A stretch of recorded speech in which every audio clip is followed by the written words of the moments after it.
اور میں پہلے اجازت لے لوں سو اس دعا کے ساتھ کہ اللہ تعالیٰ آپ کو عید کی خوشیاں دیکھنا نصیب کرے جو کہ اب بالکل نزدیک ہے، اور رمضان المبارک کی جو ساعتیں رہ گئی ہیں اس میں جتنی ہم اللہ تعالیٰ سے مغفرت طلب کر سکے اور ہمارے نصیب میں آ سکے اللہ پاک ہمیں اس سے نواز دے. انشاءاللہ کل پھر آپ سے ملاقات ہوگی صحیح ٹرانسمیشن پہ. اللہ حافظ.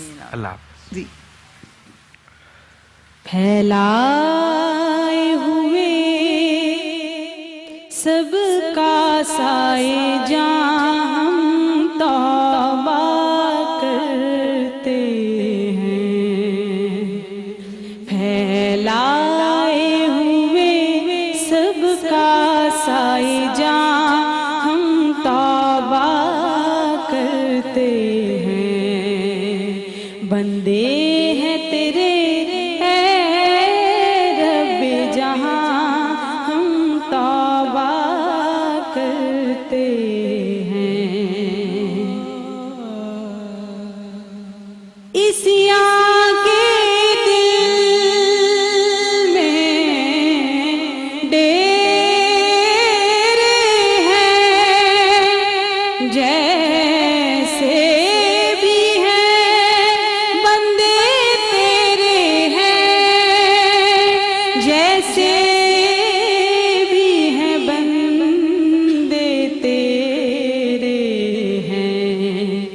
جائیں بھی تو آخر جائیں کہاں ہم توبہ کرتے ہیں. جائیں بھی تو آخر جائیں کہاں ہم توبہ کرتے ہیں. اب سر کو جھکا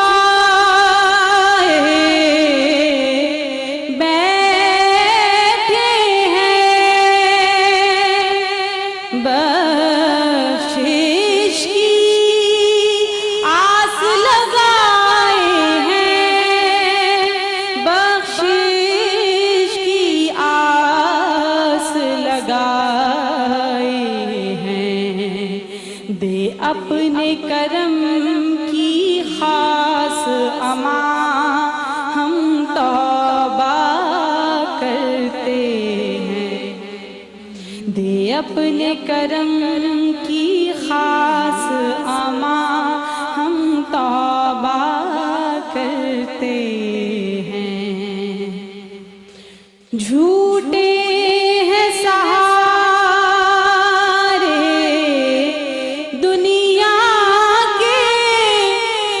سب ہم نے مالا دیکھ لیے. جھوٹے ہیں سہارے دنیا کے سب ہم نے مولا دیکھ لیے. سب ہم نے مولا دیکھ لیے. ایک تیرے سوا سب وہم و گمان ہم توبہ کرتے ہیں. ایک تیرے سوا سب وہم و گمان ہم توبہ کرتے ہیں. پھیلائے ہوئے سب